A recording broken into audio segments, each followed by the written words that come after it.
Is everybody in? Is everybody in? The show is about to begin.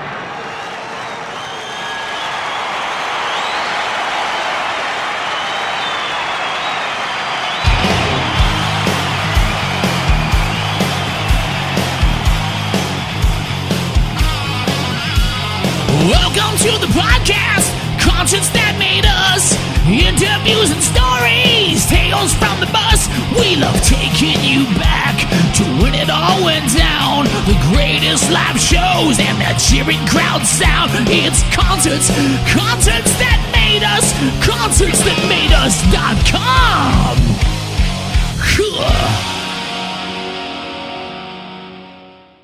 CJ Pierce, welcome to Concerts That Made Us. Hey, what's happening? Thanks for having me. It's fantastic now. I'm so excited to get chatting with you.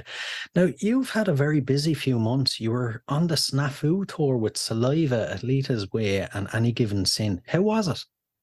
Oh man, it was amazing, dude. It was we had a whole string of sold out shows. You had amazing fans coming out for us. In Drowning Pool, we haven't been able to do like a full tour that much in the last few years, just with everything slowed down with COVID and stuff. We did a couple of little runs last year, but it was nice to finally do a full run, especially like you said, Saliva, Alita's Way, Any Given Sin, man. Those guys are awesome. And each band brought their amazing sound and style, to the table. So the show every night was awesome. It was fun to not only play our show, but to get to be out there and hang out and watch other bands play every night. Because I'm a fan of music, Yeah, I get you. And, was there any personal high points for the tour, along the tour for you? Man, there was a lot of high points. I mean, again, going places we haven't been in a long time, catching up with friends that, you normally would see, on a regular basis that you hadn't seen in a good 5 years. And going through my hometown in New Orleans was a pretty high point. There's a lot of high school friends and some high school friends I hadn't seen since high school came out this time around. And, catching up with my mom and my sisters and, family, man. So it's that was great. We came through and did the hometown show in Dallas. That was another high point. Again, a lot of great local bands here. And when I'm home, man, I go out and support everybody. So it was really cool to see us have that love and return from, man, I'll start naming all the local bands and leave one out and I get in trouble. So I'm just going to say all the local bands in Dallas. Thank you for coming out, all my, friends and family for that. So high points, man, of so many. I'll give you one more. Every now and then you do the meet and greets, we just get, a handful of people on the bus. You can only fit so many people.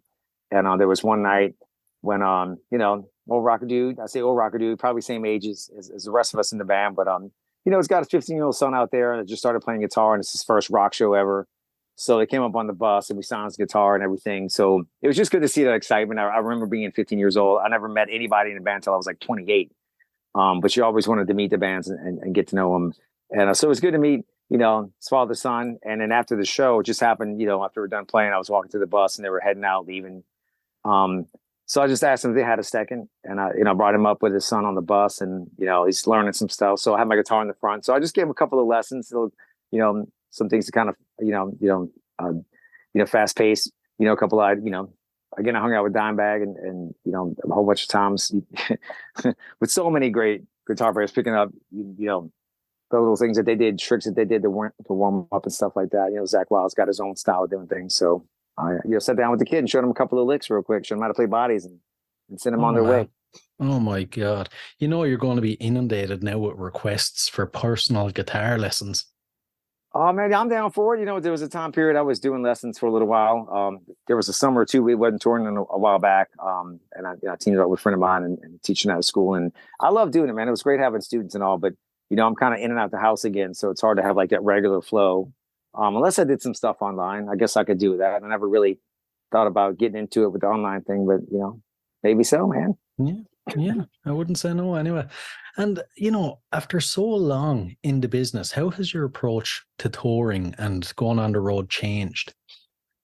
Oh man, just massive changes. It seems like with every record that we put out, the business has changed massively. I mean, we've been unfortunately, it's been like a 3-year cycle into the last record, just because, again, COVID and all that kind of stuff made it like a 5-year cycle. But it changes massively.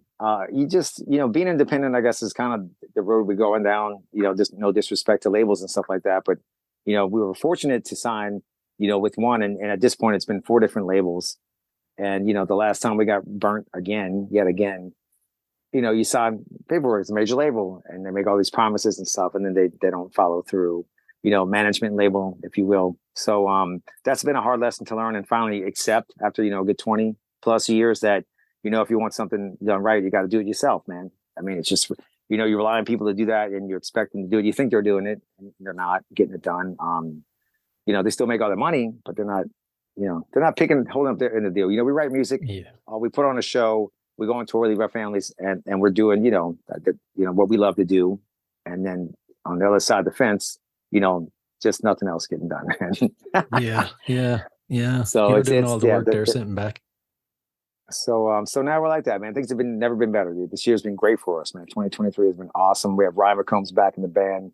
The second he walked in, it's like we, didn't skip a beat, man. It's been a good, 11, 12 years. And I mean, everybody's stronger than ever, man. We're getting along better than ever. It's fun having fun again with, your high school buddies and with Ryan McCombs. It's been a really great tour. So good that we're making plans to hopefully do another leg of it next year, April, May. We definitely looking to do all the festivals and trying to get all that stuff booked now. And last but not least, before the end of the year, we plan on getting in the studio and recording some new songs. So nice. That's what I'm doing now. I'm back at the house. I'm actually in the studio now. I want to get off the phone with you. I'm gonna get back to rocking and rolling, man. Nice. I don't have to go now. I can stick around and help if you want. You can stick around. I'll just leave the phone in the back and you can hear some of the new stuff that we got going. Yeah, I'm trying to get some stuff solid before the end of the year. We have a lot of great ideas. It's just now, starting to lay them down, make them come alive, Yeah. And you mentioned Ryan is back in the band. How did that come about? I'm sure it was a shock to many, many fans. Yeah, it's just it feels like a right place and right time for everyone involved. We had a good 10 years with Jason Moreno, 3 awesome records that we put out.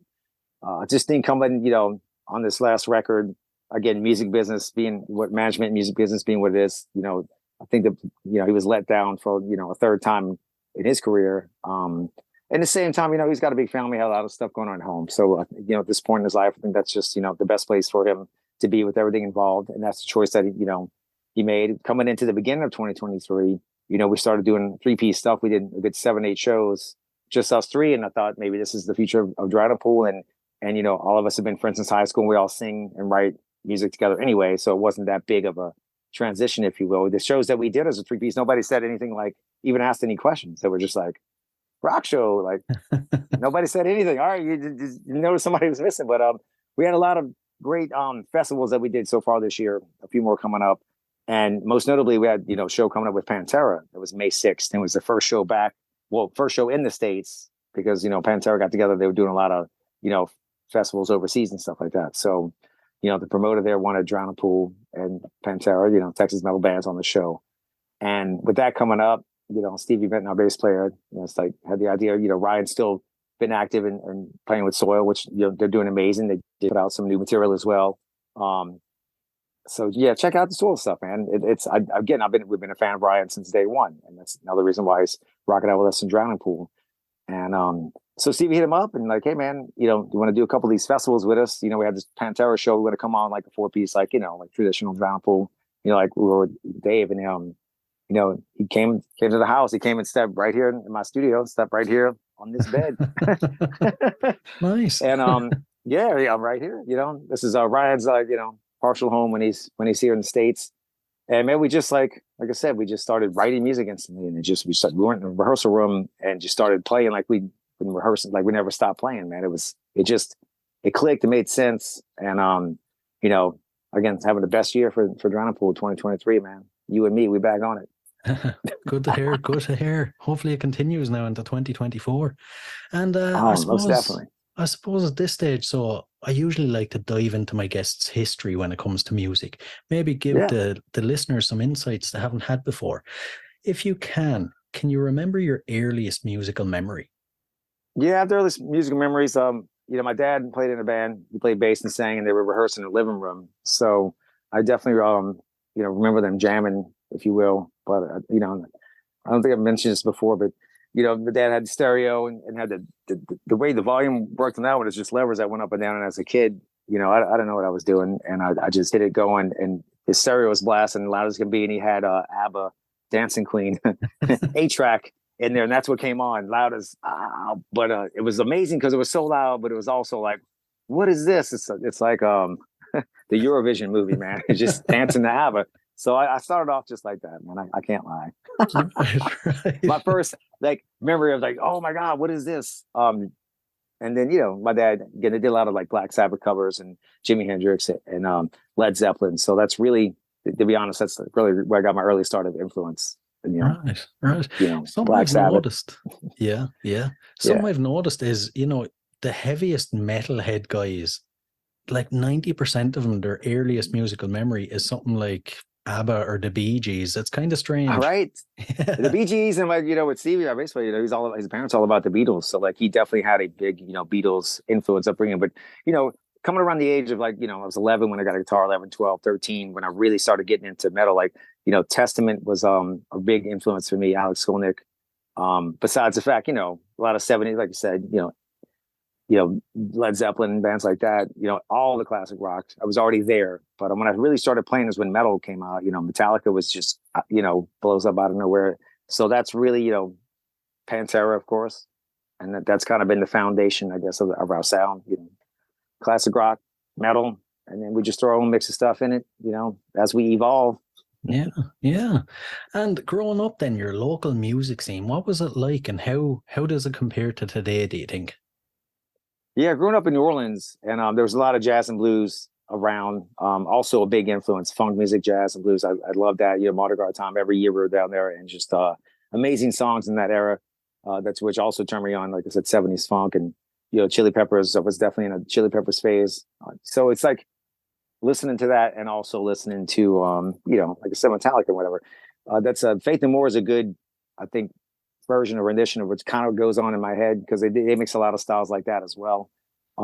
Again, one of my favorite bands. But again, coming up in New Orleans, a lot of jazz and blues. And then towards the end of my teenage years there, before I moved to Dallas, it was a big death metal scene. I played in a band called Flesh Parade back then for a little while. Actually saw some of my buddies, Ray Perez, excuse me, that still rocks out and plays in them, and lives in Houston. So that was cool to catch up with him on this tour as well.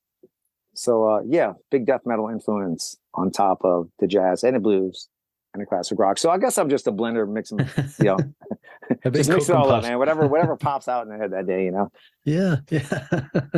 A wild range. So hopefully that's good in the long run. But there's definitely a wild variety of music that I listen to and been influenced by.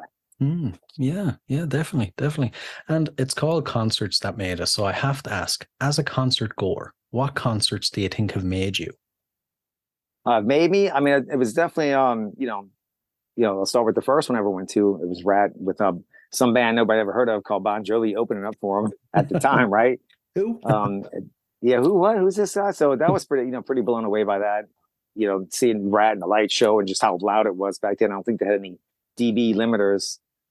There's a lot of bands I saw back then earlier. Man, I saw Maiden, I saw Kiss. So this is all the early 80s metal that was happening. I caught every freaking show, man. And the ones that have kind of blown me away now too, I saw Perfect Circle in a while, and I'm gonna go see Tool when they come through Dallas in February. And I just love how they take the artistry, with the visual mix with the music and the light show. It's just insane, man. And on top of the super talented musicians and songs that they have. Yeah. So that's I've seen Tool on every single tour of every one of their records several times, and that's one of the consistent as well. Consistent bands. We got to play a couple shows with Tool over back in 2001, 2002, some festivals over there. So it was, just another big influence, man. That's one of the ones that have made me. Shows like that. I love the big festivals. It was fun doing Ozfest 2001, and then we did part of it 2002. And unfortunately, that's when Dave had passed away from cardiomyopathy of the left ventricle. It's a heart disease. My brother-in-law had that. He passed away at 30 as well, man. I don't know if that's the number for it or whatever, but that's something, that's a condition that some people have. But here we are now, man. We're back on it, still rocking out. The whole reason why we got Ryan in the band, was probably because of Dave. I mean, Dave was a fan of Soil, and right when the record came out, I was like, man, check out this new band, Soil. Oh my God! So we met Ryan and actually did some shows together you know, Dave. So it makes sense for him to be back in the band with us. Yeah, exactly. It's been a big full circle of stuff. You ask one question, I give you 20 other answers. Sorry, man. No, it's good. It's good. Keep it coming.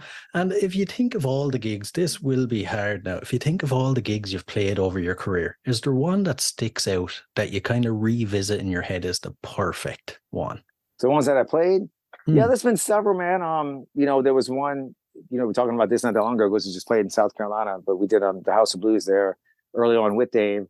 And it was one of those moments of having, you know, it's a rarity, and several, maybe some musicians can like that, but you're just like in the zone, you're in the song, and you're just like totally, you feel like you just, you know, synced up, and you go to this almost like quiet place, but you're in a loud stage and there's fans, and it's like, I don't know, one of those Zen peaceful moments, if you will. There's been several moments like that that have been great, but you know, I'm not gonna lie, man. You know, it's always hard to pick that until this year. I'd have to say playing with Pantera on May 6th, it was one of like the biggest highlights. You know, Pantera now, obviously, you know, Charlie's doing an amazing job. Yeah. And so is Zach Wild, man. All the props to them. And I think they're doing it the right way. You know, go see the show if you haven't seen it. So that was a big one for us, you know. Any kind of big festival shows, because you get to catch up with all of the other bands that you've toured with, you know, throughout the years. Those are always fun. To catching up with other bands. So yeah, man. And not to get too negative now, but to flip it around, is there a gig experience you've had that was maybe the worst, and how did you overcome it? There's been several. We just had one that was pretty bad on this tour, and it's bad because of this reason. You know, I'm not trying to call it the club. Maybe I won't even say the club, but there was one place that we pulled into, and they literally, their PA, whatever reason, stopped working. Then they had power issues. You know, other stuff was going out in the club. And we tried to make it happen, and they couldn't get the PA going. Like, there's nothing we could do. We're at the mercy of the club. So, you know, we sat outside, we talked to the fans, because everybody's there. Some people take, you know, 3-hour trips. You know, a couple told me, oh man, we finally got the night out. It's been like a year. You know, somebody's watching the kids. We came to see the show, and it didn't happen. So now they got to drive 3 hours back home. And I'm like, man, so that's when that happens, which is a rarity. You know, it's definitely not the band's fault. And we came to play. I'm on tour. I'm here to play. Yeah. So if there's any reason why the show doesn't happen, it's not because of us and us not wanting to play. Trust me. So yeah, that does just, you know, that's only happened maybe 2 or 3 times in our career. The most, you know, recent one being, you know, the one in South Carolina with, you know, but you know, we got to hang out with all the fans. Like, you can play the music in the background. At least it was more like a, you know, an impromptu, you know, VIP party, and we're just bullshitting. So you know, that would be pretty cool. Yeah. At least you hung out, had some drinks there, but at least we can do it. Exactly. When something like that happens, is it out of your hands then if you try to put on a show the next night or your next available night, or is it kind of out of your hands? Oh, to try to like do like a makeup show type thing, or like Future. We are trying to do something, a makeup show, with them getting like, you know, the proper stuff that they need for us to put on a show. You know, we definitely try to make something up if we miss it, but you know, it's rarity when we've ever missed anything like that, and it's been at the mercy of some other situation, not us. You know, we've always shown up and been ready to play. And even if we had, you know, it's only been once or twice where like we had to have somebody fill in for one member or another like that, where we still made the show happen. And we just, you know, it's always like, we have an awesome crew guy, Andrew Whiteman, that knows how to play every instrument. So he's with us. And if somebody, God forbid, couldn't do a show, which is a rarity, we still do the show and he'll fill in. So we all, you know, show must go on, man. Exactly. That's how we feel. Exactly. That's it. And when it comes to showtime then, your pre-show, post-show ritual, how do you psych yourself up these days, and how do you wind down afterwards? Yeah, a good hour before the show, man. We, you know, each one of us takes turns just playing DJ in the band, that is, and we just put on some loud music. It changes from night to night, so I can't really tell you exactly what bands. And I can say a lot of COC was playing in the background on this particular run. A lot of Black Label Society, of course, to get you pumped up. You know, it's a variety of stuff, man. I listen to Head PE. It's one of my favorite bands that really get me pumped up. But again, everybody picks something else, man. You know, whatever the feeling I'm is. just thinking about some of the song, whatever it is. So we do that, man. We sing along, and you know, that's kind of like the warm up, and then we always have a pre-show shot before we go on stage, man. Just keeping the tradition alive. Nice. Afterwards, then, how do you wind down? How do you get rid of the energy? It doesn't happen. I'm wound up every single night. all night long. So, especially, well, on this tour in particular, once it did wind down, we left and going to the next town. I'm still just naturally amped up, man. After I play, I don't know what it is. I'm just so amped up after a show, and I just grabbed the guitar and started working on, studying music and stuff like that. So a lot of late night, 4 or 5, 6 o'clock in the morning, inspired riffs after the shows. And what I'm going to do now is, like I said, I'm at home. I'm going to put it all together, make some kind of, Nice. Nice. And, after this long in the business, how do you stay motivated and inspired to keep going? It's a love for music. You definitely get hit with a lot of, bad things, personal life. And like I said, business-wise has been the worst one to overcome. I know a lot of people have, say succumb to that, but it's a beatdown on that side of the fence. It really is. It's definitely not, I'm not, crying or complaining or pointing anything out, but it's definitely not in the musician's favor in any way, shape, or form. But I love music. I love performing. I love writing songs. It's the passion in life, besides obviously family. And that's what keeps me going, man. Every time I come with a new idea, new riff, life it's inspiring, and that's how I express it through music. And this year, like I was saying, been a great year for us, especially touring these last 7-8 weeks, seeing fans you haven't seen before, making new fans, having some kind of crazy adventure in every city, has been very inspiring. So I have a lot to write about and talk about. And that's what I love about it, man. And can lay it down. Sounds good. Lay it down on tape, on plastic, lay it down on plastic these days. Well, I guess it's always been plastic. Yeah, when you think about it. And before we dive into the last couple of questions then, when you think of the future, how would you like the band to evolve? Say 5 years' time, what would Drowning Pool look like? I was hoping we look a little younger, a little bit more in shape. Right. It doesn't matter what we look like. No, just, we have been evolving, with each record and the new songs we write. It's just been, it's been easier and easier, especially working together. Mike and Stevie and myself, we've been working together since we were friends in high school. It's been easier with communication as far as like song ideas. Again, we all bring stuff to the table, and it's awesome to hear, like, I see where you're going with this. Let me add to that, vice versa. We bounce a lot of ideas off each other, especially lyrics and musical, lyrical content. It's just been easier, and the longer we've done it, to work together, I guess, if you say. So I'm looking forward to, like, see what kind of music we come up. I know we already got a head start on what's happening next and in the future. We have some acoustic shows coming up, but we never really did the full acoustic thing style yet. I'd love to do that. We've always talked about it over the years, but I think, that some of that might come out. Definitely have like acoustic versions. And there's a lot of stuff that we recorded in the past that, with Ryan here now, that he feels like there's a handful of, like, I say, deep tracks on the records we did that he has some new ideas for that bring them to a new light. So we may, update some things like that, just again for fun and if it makes sense for music. But I love to see let's push the limits and see how far out we can take the styles that we were all influenced by. Like I was saying earlier, one thing I do like, I've always loved about Led Zeppelin is, the first 2 records, you can hear their foundation, but with Zeppelin 3, man, that's changed. Zeppelin 4, they really expanded their musical style and taste and the songwriting. So I'm looking forward, long answer here, the next 5 years to see how far we push our limits. Yeah, you and me both. And 2 things. How long do we have to wait to hear new music, and how long do we have to wait to see you guys in Europe? So we're working on Europe right now, man. There's been a massive miscommunication again with management and label and booking everything in the last good 6 years or so. We're definitely making the calls and working really hard. I'm hoping to be there summertime. That's the big hope, and the fingers crossed. One way or the other, we're going to be over there some sort of way, Nice. whether it's a few weeks or a few months. But Ryan lives over there now. Lives outside of London, and he's been there for a good 5 years, and him being there even before he started singing with us again. They're like, where's Roundpool? They're not playing, and we're like, why we're not playing? So we finally connected those dots to get over there to play. So we're looking forward to it, man. We're going to hit every place that we can. If I'm over there playing, I want to play in every city. I want to play in every country. Yeah. So hopefully next year, and trying to get music out by the beginning of the year. I'm like, get to work, son. It's right here. Nice.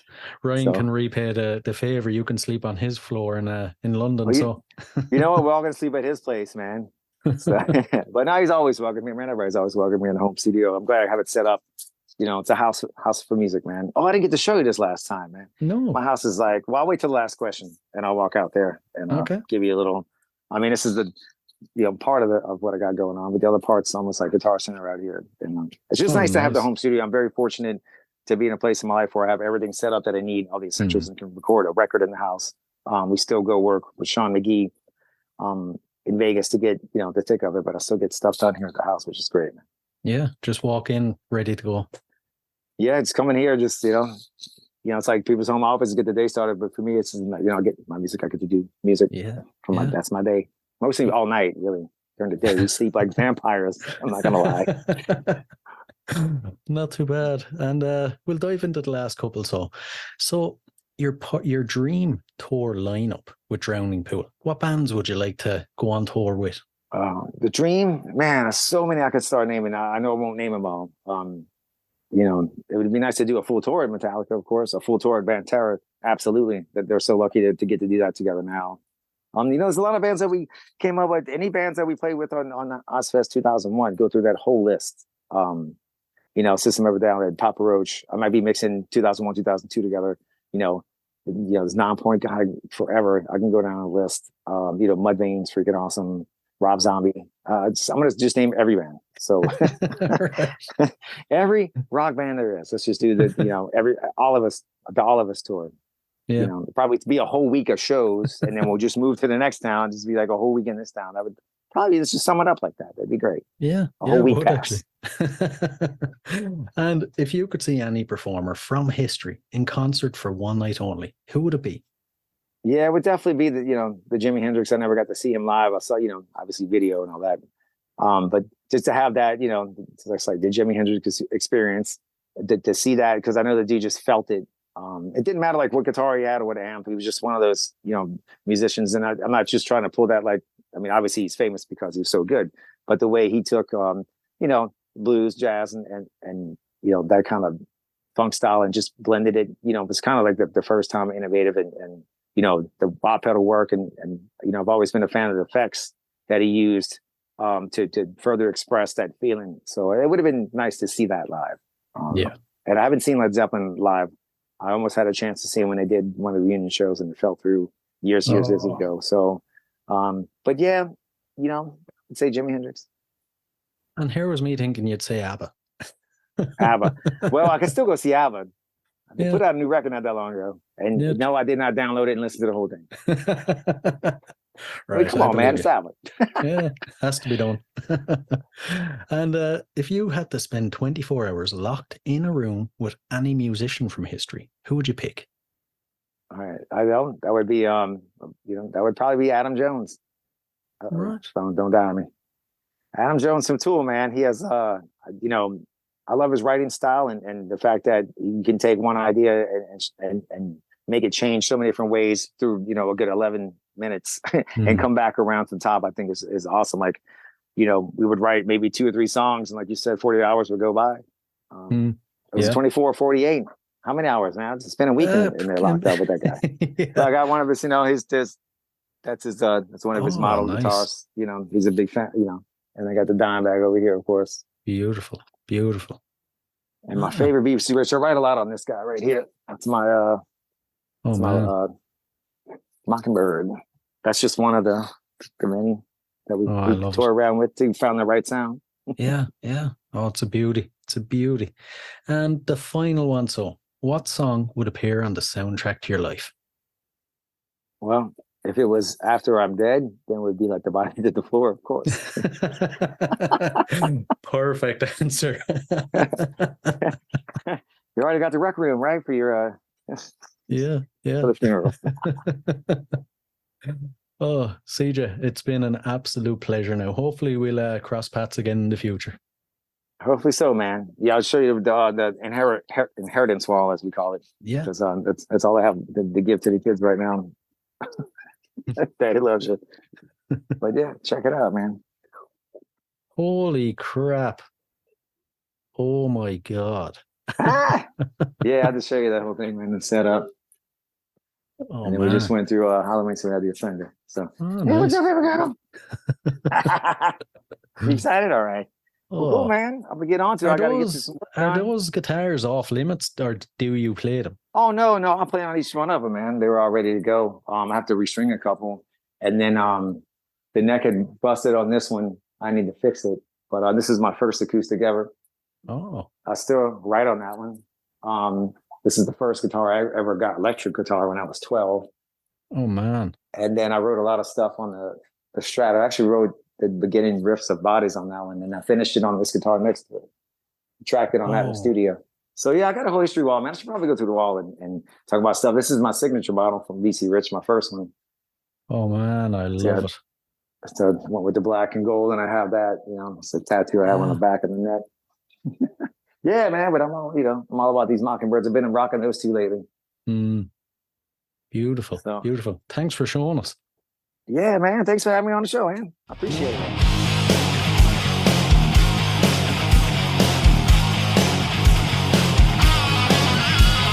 Welcome to the podcast, conscience that made us. Interviews and stories, tales from the bus. We love taking you back to when it all went down. The greatest live shows and that cheering crowd sound. It's concerts that made us, concerts that made us.com.